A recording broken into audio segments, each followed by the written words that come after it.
Hello students, welcome to this channel. मैं हूं संदीप गुप्ता और आज हम इस लेक्चर में वेक्टर्स को कंटिन्यू करेंगे।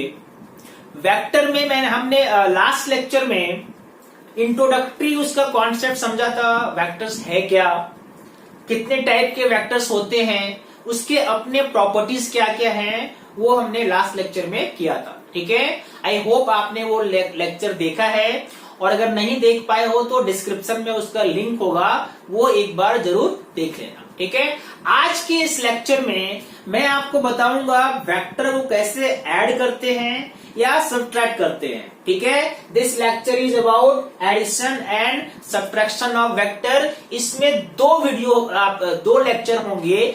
आज का जो लेक्चर होगा इसमें हम पढ़ेंगे ज्योमेट्रिक मेथड।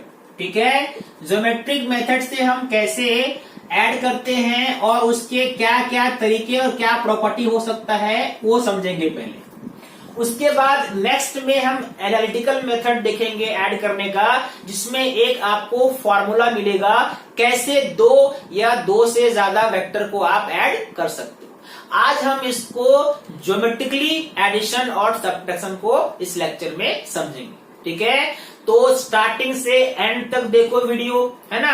देखो, वीडियो को एंड तक देखना बहुत जरूरी है, तभी आपके कॉन्सेप्ट क्लियर होंगे, है ना। अगर आपको किसी पॉइंट पे नहीं भी समझ में आता है तो वहां पे वीडियो छोड़ो मत, पूरा देखो। कमेंट बॉक्स में लिखो कोई अगर पॉइंट में आपको नहीं समझ में आता है, उस टाइम पे मैं उसको फिर से एक्सप्लेन करूंगा। बट इंश्योर करो कि वीडियो को आप एंड तक देख रहे हो। और वीडियो अगर आपको अच्छा लग रहा है, कॉन्सेप्ट क्लियर हो रहा है, तो लाइक करो, फ्रेंड के साथ शेयर जरूर करो और चैनल को तो आपको सब्सक्राइब करना ही है। ठीक है, ओके। तो सबसे पहले एडिशन और सब्ट्रैक्शन ऑफ वेक्टर अलग क्यों है, मैंने आपको बताया था कि जो स्केलर्स होते हैं उनको आप एल्जेब्रिक मेथड से ऐड कर सकते हो। जैसे मान लो एक बर्तन में आपने 1 लीटर पानी डाला और फिर से डाल दिया 2 लीटर पानी, और अब अगर आप पूछोगे कितना पानी है उस बर्तन में, तो 1 और 2 को ऐड करके बोलोगे कितना है, 3 लीटर पानी है। सिंपल ऐड कर दिया। ठीक है, क्योंकि वो जो मास है, वो जो अमाउंट है, वो क्या है, स्केलर क्वांटिटी। लेकिन अगर ऐसे ही मान लो मैंने बोला कि एक पार्टिकल है और उस पर इधर लग रहा है 10 न्यूटन का फोर्स और इधर भी लग रहा है 10 न्यूटन का फोर्स, तो कितना फोर्स लग रहा है टोटल, तो क्या आप बोलोगे 20 नहीं बोल सकते, क्योंकि ये पार्टिकल रेस्ट में रहेगा, मूव करेगा ही नहीं। मतलब यहाँ पे नेट फोर्स क्या हो गया, 0 हो गया। मतलब 10 और 10 को ऐसे ऐड किया कि उसका वैल्यू 0 आ गया। यानी इसको ऐड करने का कुछ अपना तरीका है, स्पेशल मेथड हम यूज करते हैं, जिसको 2-3 मेथड होंगे जो आज हम इस लेक्चर में डिस्कस करेंगे। ठीक है, तो चलो एक एक करके वैसे मेथड, उन मेथड्स को समझते हैं और उसके बाद हम वेक्टर को ऐड करने का कॉन्सेप्ट अच्छे से सीखेंगे। तो सबसे पहला रूल जो है वेक्टर को ऐड करने का, that is triangle law of vector addition. ठीक है, triangle law of vector addition use करेंगे हम दो वेक्टर को ऐड करने के लिए। इस लॉ के स्टेटमेंट आपको अलग अलग मिलेंगे। अभी आप जैसे जैसे आगे बढ़ोगे थोड़ा एडवांस्ड लैंग्वेज में भी ये दिया हुआ रहेगा, बट आपने अभी स्टार्ट किया है तो मैं बहुत सिंपल लैंग्वेज में इसका मैंने स्टेटमेंट आपको समझाया है। चलो मैं पहले एक बार पढ़ता हूं। मान लो दो वेक्टर है ए और B. If A vector and B vector, 2 vectors to be added, 2 vector को आपको ऐड करना है, तो आप क्या करोगे, एक डायग्राम ड्रॉ करोगे in which the tail of B vector coincides with head of A vector.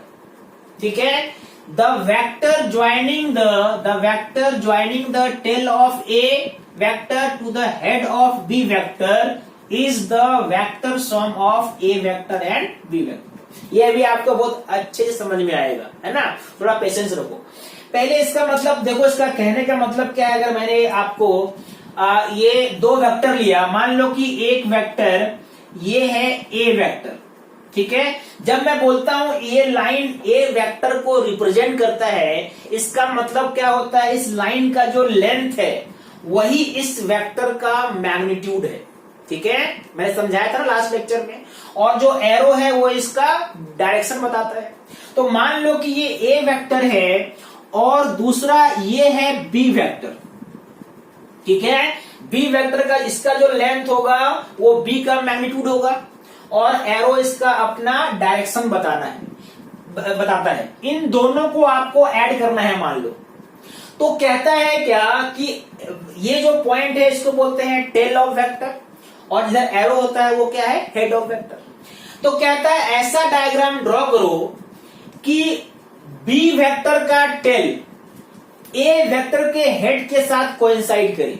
मतलब इसको आप ऐसे बी वेक्टर को इसके ऊपर ऐसे रखो कि बी वेक्टर का जो टेल है वो ए वेक्टर के हेड पे आ जाए। मतलब ये डायग्राम कैसे ड्रॉ करोगे, डायग्राम आप ड्रॉ करोगे, देखो यहां ड्रॉ करता हूं। ये मान लो ए वेक्टर है, अब ए के हेड पे बी का टेल रखो आप ऐसे, ये आपने बी का टेल ऐसे रख दिया तो डायग्राम कुछ ऐसा हो गया, ठीक है। डायग्राम कुछ ऐसा हो गया। अब कहता है कि एक लाइन ड्रॉ करो जो ए के टेल को बी के हेड से मिला दे। मतलब ए का टेल यहां पे है, बी का हेड यहां पे है। ये आपका ए वेक्टर है और ये बी वेक्टर है। अब आपको क्या करना है, ए के टेल से बी के हेड को आपने मिला दिया। तो ये जो लाइन है ये इन दोनों का एडिशन हो जाएगा। मतलब इसको हम क्या लिखेंगे, ए वेक्टर प्लस बी वेक्टर, आप इसको सी वेक्टर भी लिख सकते हो, ठीक है। दैट, या आप सी वेक्टर नहीं लिख के आप इसको आर वेक्टर भी लिख सकते हो। बहुत जगह आर लिखा होगा, आर मतलब रिजल्ट, जो रिजल्टेंट आया इन दोनों का। तो आप क्या लिखोगे, R vector is equal to A vector plus B vector. और जब मैं बोलता हूं कि ये ए प्लस बी है यानी ये आर वेक्टर है, एडिशन करके जो आया वो ये वेक्टर है, तो इस लाइन का जो लेंथ होगा वो एडिशन का मैग्नीट्यूड होगा और इसका जो डायरेक्शन होगा वो जो रिजल्टेंट वेक्टर आया उसका डायरेक्शन भी होगा। मतलब जो भी लाइन आप ड्रॉ करते हो उसका लेंथ वेक्टर का मैग्नीट्यूड होता है ना। यानी ए और बी को आपने ऐड किया तो ये लाइन जो है इन दोनों के एडिशन को रिप्रेजेंट करेगा।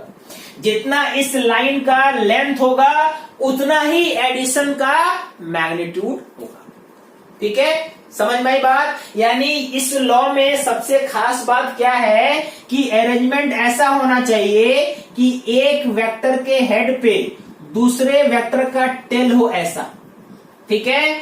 और उसके बाद पहले वाले के टेल को दूसरे वाले के हेड के साथ आपको क्या करना है, आपको ज्वाइन कर देना है ऐसे। इस कंडीशन में ये इसको अगर आपने लिखा है ए वेक्टर और इसको बी वेक्टर तो ये इन दोनों का क्या होगा, एडिशन वेक्टर, ठीक है। This is called triangle law of vector addition. ये तभी लगाना जब डायग्राम में एक के हेड पे दूसरे का टेल हो, है ना, अदरवाइज ये नहीं लगा सकते आप। समझ में आई बात। तो ये था पहला रूल। इसमें अभी फॉर्मूलाज भी आएंगे बट आज हम ज्योमेट्रिकल मेथड समझ रहे हैं कि कैसे दो वेक्टर को ऐड कर सकते हैं। तो इसलिए मैं अभी आपको इतना ही तक बताता हूं। इसके बाद दूसरा मेथड देखो, ट्रायंगल लॉ के बाद सेकेंड मेथड दो वेक्टर को ऐड करने का। ओके, अब देखो जो सेकेंड लॉ है, second law is known as parallelogram law of vector addition. वो ट्रायंगल था, ये पैरेललोग्राम है, ठीक है। इस मेथड का क्या खास बात है पहले इसको समझो। If A vector and B vector are two co-initial vector, co-initial vector समझते हो, मैंने लास्ट लेक्चर में समझाया था। अगर दोनों दो वेक्टर एक ही पॉइंट से स्टार्ट हो रहे हैं, ठीक है, लेट सपोज ये ए वेक्टर है और ये बी वेक्टर है, ऐसे दो वेक्टर को हम क्या बोलेंगे, को इनिशियल, क्योंकि दोनों का टेल जो है वो कॉमन पॉइंट पे है, ठीक है, दोनों का टेल जो है कोइंसाइड कर रहा है, तो ऐसे वेक्टर को हम क्या बोलेंगे, को इनिशियल वेक्टर। तो ये लॉ इसी कंडीशन में लगेगा जब दो वेक्टर क्या हो, कोइनिशियल हो, दोनों का टेल क्या है, कोइंसाइडिंग कर रहा है। If A vector and B vector are coinitial vectors, then we draw a parallelogram taking two vectors as its adjacent sides। मतलब ऐसे कंडीशन में आप इस पैरेललोग्राम को कंप्लीट करो जिसके ये दो क्या है, एडजेसेंट साइड्स हैं। यानी कैसे करो कंप्लीट, आपको इसके पैरेलल लाइन ड्रॉ करना पड़ेगा और यहां से इसके पैरेलल लाइन ड्रॉ करना पड़ेगा। करेक्ट है, ऐसे ड्रॉ किया तो ये क्या बन गया, this becomes a complete parallelogram. Okay, उसके बाद कहता है अगर आपने ड्रॉ कर लिया, then the diagonal through the common tails gives the sum of two vectors. यानी अब आपको एक डायगोनल ड्रॉ करना है, कहां से ड्रॉ करोगे, ये भी हो सकता है ना, लेकिन कहता है कॉमन टेल से ड्रॉ करना है आपको। यानी कॉमन टेल, इससे अगर आपने एक डायगोनल ड्रॉ किया तो ये जो डायगोनल है this will be vector sum of A plus B. इसको आप रिजल्ट वेक्टर या रिजल्टेंट वेक्टर कह सकते हैं। ठीक है, अगर आप देखो तो ये ट्रायंगल लॉ ही के जैसा ही है। ये बी वेक्टर है तो इसके पैरेलल ये क्या हो गया, बी वेक्टर, और ये ए है और इसके आपने पैरेलल ड्रॉ किया है तो ये भी क्या हो जाएगा, ए वेक्टर। दोनों वेक्टर आपस में इक्वल है क्योंकि लेंथ लाइन का इक्वल है और डायरेक्शन भी सेम है। तो यहां पे देखो ये ट्रायंगल लॉ जो अभी आपने पढ़ा था, पहले के हेड पे दूसरे का टेल होना चाहिए। पहले ए के हेड पे बी का टेल है तो ये जो लाइन आप ड्रॉ करोगे पहले के टेल और दूसरे के हेड से, वो क्या होगा, रिजल्टेंट वेक्टर। ठीक है, तो आप कोइनिशियल वेक्टर में बस एक डायगोनल ड्रॉ कर दो, सिंपल। यानी अगर मान लो कि कोई एक पार्टिकल है ना, मान लो कोई एक पार्टिकल है, उस पर एक फोर्स इधर लग रहा है F1 और एक फोर्स इधर लग रहा है F2, और आपको बताना है कि रिजल्टेंट फोर्स किधर लगेगा। मतलब इन दोनों फोर्स का जो वेक्टर सम होगा वो किधर होगा। तो आप क्या करोगे, इस पैरेललोग्राम को बस कंप्लीट कर लो। ऐसे आपने यहाँ पे एक पैरेललोग्राम कंप्लीट कर लिया और ये कॉमन टेल है तो इसका ये लाइन आपने ड्रॉ कर दिया। मतलब ये जो लाइन होगा ये F1 और F2 का वेक्टर सम होगा। समझ में आ रही बात। और देखो मान लो कोई एक पार्टिकल है, उसका इधर वेलोसिटी है v1 और उसका इधर वेलोसिटी है v2। आपको जानना है कि एक्चुअल में वो जा किधर रहा है। ठीक है, वो किधर जा रहा है, अगर आपको ये निकालना है तो फिर से आप क्या करोगे, इस पैरेललोग्राम को यहाँ पे कंप्लीट करोगे ऐसे। सही है, और इन दोनों का जो रिजल्टेंट होगा वो क्या होगा, कॉमन टेल से आपने ड्रॉ किया, मतलब this will B v1 plus v2। यानी एक्चुअल में ये इधर जाएगा। समझ में आ रही बात आपको। यानी ये दिस लॉ ये ज्यादा यूजफुल है क्योंकि ट्रायंगल लॉ में क्या है कि एक के हेड पे दूसरे का टेल होना चाहिए, लेकिन मान लो एक ही पॉइंट पे दो फोर्स लग रहा है, एक ही पॉइंट पे दो वेक्टर है, तो तुरंत आप पैरेललोग्राम कंप्लीट करके निकाल सकते हो रिजल्टेंट वेक्टर, मतलब एडिशन वेक्टर। ठीक है, तो ये सेकेंड लॉ है वेक्टर एडिशन करने का। नोट करो इसको एक बार। अब देखो एक और यूजफुल मेथड है, that is polygon method of vector addition. ये मेथड तब यूज करना जब दो से ज्यादा वेक्टर हो, है ना। मान लो कि आपको दिया हुआ है कि चलो ये एक वेक्टर है, ये है ए वेक्टर, और एक और वेक्टर है, ये है बी वेक्टर, ये एक और वेक्टर है सी वेक्टर, और ये मान लो एक और इधर बनाया मैंने ऐसे, ये है डी वेक्टर। ठीक है, ध्यान से देखो, सबको मैंने सेम ऑर्डर पे लिया है। सेम ऑर्डर बोले तो एक के हेड पे दूसरे का टेल है, दूसरे के हेड पे तीसरे का टेल है, तीसरे के हेड पे चौथे का टेल है। ये वेक्टर जो है वो सेम ऑर्डर में है ना। कैसा ऑर्डर है ये, एंड इन सबको आपको ऐड करना है। A vector, B vector, C vector, D vector, तो इन सब का जो रिजल्टेंट होगा वो लाइन होगा जो इस पॉलीगॉन को कंप्लीट करेगा, है ना। मतलब जो लास्ट लाइन होगा इस पॉलीगॉन को कंप्लीट करने वाला लाइन, वो इन सब का एडिशन होगा। और उसको कहां से ड्रॉ करना है? इनिशियल पॉइंट, पहले वाले का टेल और सबसे आखिरी वाले का हेड। यानी आपको बस ये यहां पे आपने ये ड्रॉ कर दिया, तो ये जो लाइन है ये सब का एडिशन होगा। मतलब this line will this will represent the addition of A vector plus B vector plus C vector plus D vector. इसको आप रिजल्टेंट वेक्टर, रिजल्ट वेक्टर लिख सकते हो, ठीक है। या इसको भी अगर आप बोलोगे कोई अपने आप में कोई नया रूल नहीं है। देखो मैं इसको आपको समझाता हूं। इसमें आप सबसे पहले ए और बी को ऐड करो, तो ए और बी को ऐड करोगे तो ये लाइन ट्रायंगल लॉ के हिसाब से ये लाइन इन दोनों का एडिशन होगा। ये कितना हो गया? ए वेक्टर प्लस बी वेक्टर, ठीक है। अब इधर मत देखो, ए प्लस बी और सी को देखो। अब ये ए प्लस बी और सी को ऐड करोगे तो कौन सा लाइन बनेगा? ये लाइन बनेगा। This line will represent A vector plus B vector plus C vector. ये ट्रायंगल हो गया, ये ट्रायंगल हो गया। अब इस ट्रायंगल में आ जाओ। ये कौन सा वेक्टर है? ये ए प्लस बी प्लस सी है, और ये कौन सा है? डी है। तो इसमें ऐड कर दोगे तो फिर से आ गया ना, A vector plus B vector plus C vector plus D vector. तो इसको हम लोग बोलते हैं पॉलीगॉन वेक्टर, जिसमें दो से ज्यादा अगर वेक्टर है तो हम इसको कैसे ऐड करेंगे ये आपको मैंने समझाया, ठीक है।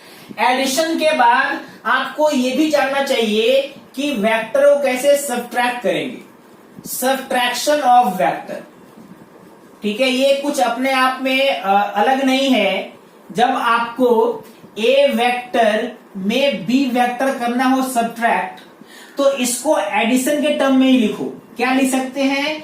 A vector plus minus B vector.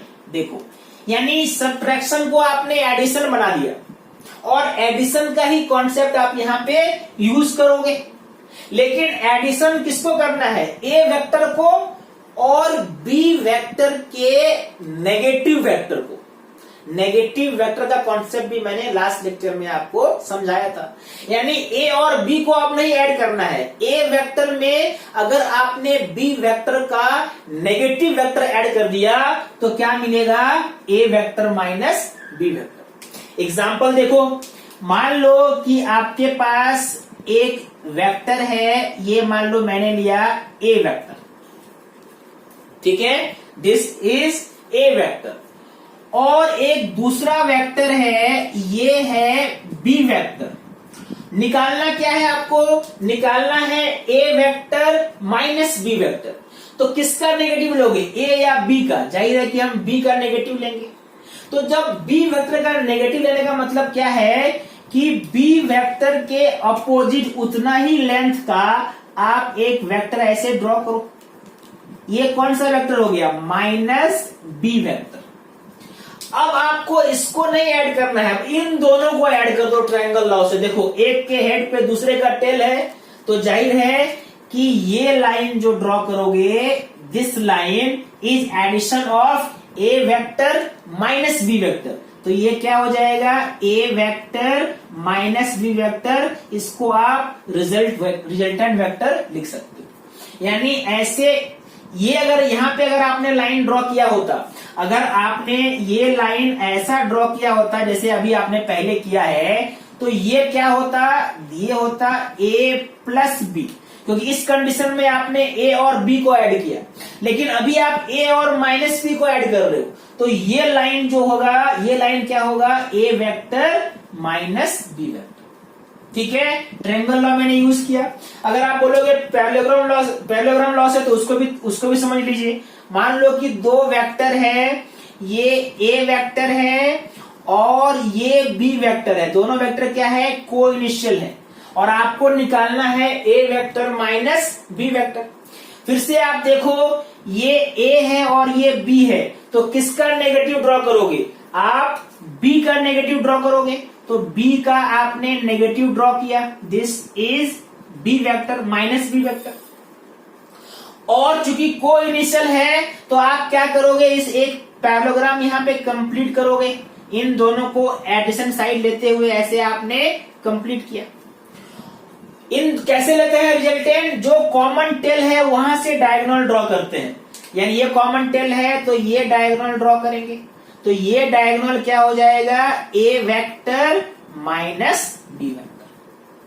अगर वही आपने ऊपर डायगोनल ऊपर बनाया होता पैरेललोग्राम और ये डायगोनल ड्रॉ किया होता, तो ये इन दोनों का एडिशन है, तो ये क्या होता? ए वेक्टर प्लस बी वेक्टर।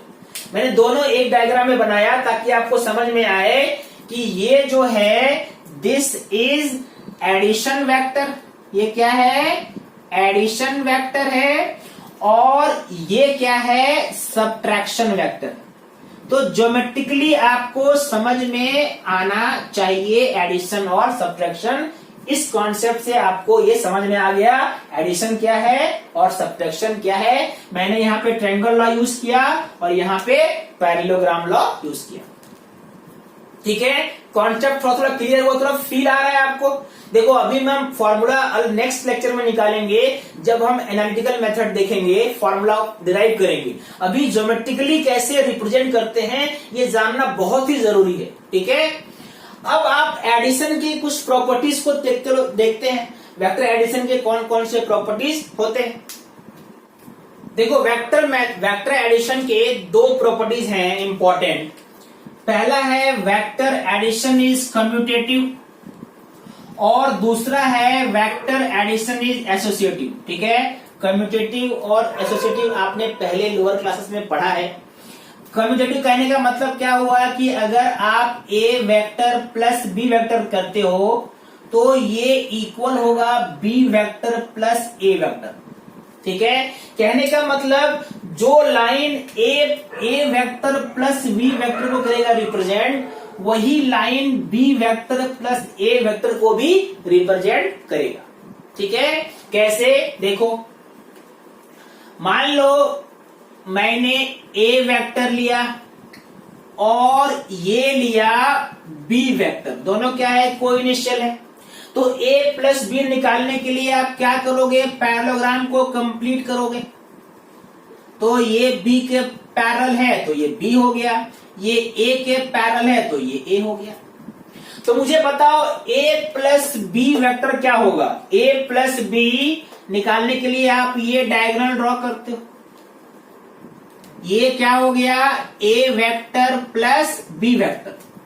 अब देखो ध्यान से समझो मैं क्या बोल रहा हूं। यहां पे दो ट्रायंगल बना, ट्रायंगल 1 और ट्रायंगल 2। तो ट्रायंगल लॉ को पहले 1 में लगाओगे तो ए प्लस बी ये लाइन है, और ट्रायंगल लॉ 2 में देखो ये बी प्लस ए, फिर से वही लाइन आएगा। यानी दूसरे ट्रायंगल में अगर आप लिखोगे तो बी प्लस ए भी वही लाइन है जो ए प्लस बी वेक्टर को रिप्रेजेंट कर रहा है। यानी एक ही लाइन दोनों वेक्टर को रिप्रेजेंट करता है, इसलिए हम बोलेंगे A plus B is equal to B plus A. That means vector addition is commutative in nature. वैसे ही दूसरा नेचर है vector addition is associative in nature. Associative करने का मतलब अगर मान लो 3 वेक्टर है, A vector plus B vector plus C vector, तो पहले आपने बी और सी को ऐड किया और उसको ए से ऐड किया, या आप इसको ऐसे भी कर सकते हो, ए प्लस बी को ऐड करके बाद में आप उसमें जो आएगा उसमें सी ऐड करो, तो इन दोनों को रिप्रेजेंट करने वाला लाइन भी क्या होगा? सेम होगा। वो कैसे होगा वो भी अब आपको समझ में आ रहा होगा कि कैसे कैसे प्रूफ करेंगे। यहां पे हम 3 वेक्टर लेते हैं, मान लो ये ए वेक्टर है और ये बी वेक्टर है और ये सी वेक्टर है मान लो। ठीक है, अब सबसे पहले हम इसको निकालते हैं ये। ठीक है, पहले आपको क्या ऐड करना है? बी प्लस सी। तो देखो ये बी वेक्टर है और ये सी वेक्टर है, तो ये जो लाइन होगा ये क्या हो गया? B vector plus C vector, correct है। और उसमें आपको फिर ए वेक्टर ऐड करना है, मतलब ए वेक्टर प्लस अब ये लाइन बी प्लस सी। तो जाहिर है कि ये जो ड्रॉ करोगे ये क्या हो जाएगा, this will be A vector और पहले क्या आपने किया था, B vector plus C vector, correct है। ओके, अब इसमें आओ, पहले इस बार अब ए प्लस बी को ऐड करो। आप देखो ये ए वेक्टर है और ये बी वेक्टर है, तो ये जो लाइन मैं यहां पे ड्रॉ करूंगा, this will be A vector plus B vector, और उसमें फिर आप सी वेक्टर को ऐड कर दो। मतलब ये देखो, ये वेक्टर क्या है, ए प्लस बी और उसमें आपने सी ऐड किया। फिर से देखो ए प्लस बी और सी, यही लाइन आया। मतलब इस लाइन को हम क्या लिख सकते हैं, A vector plus B vector plus C vector. यहां पे देखो इन दोनों वेक्टर को यही लाइन रिप्रेजेंट करता है। That means A vector plus bracket में B plus C is equal to bracket में A plus B plus C, ठीक है। That means vector addition is associative in nature. समझ लो अच्छे से, ठीक है। तो आज हमने इस लेक्चर में वेक्टर एडिशन के ज्योमेट्रिक तरीके को समझा कि डायग्राम में हम कैसे ऐड कर सकते हैं, क्या क्या अलग अलग मेथड हैं, triangle law, parallelogram law, polygon law, है ना, और उसके प्रॉपर्टीज क्या है। नेक्स्ट लेक्चर में मैं आपको एक फॉर्मूला बताऊंगा, दो वेक्टर जिसका वैल्यू मालूम है उसको ऐड करोगे या सब्ट्रैक्ट करोगे तो कितना वैल्यू आए, ठीक है। तब तक के लिए आप इसको नोट करो, है ना, और प्रैक्टिस करो, ठीक है। Thank you for watching this video.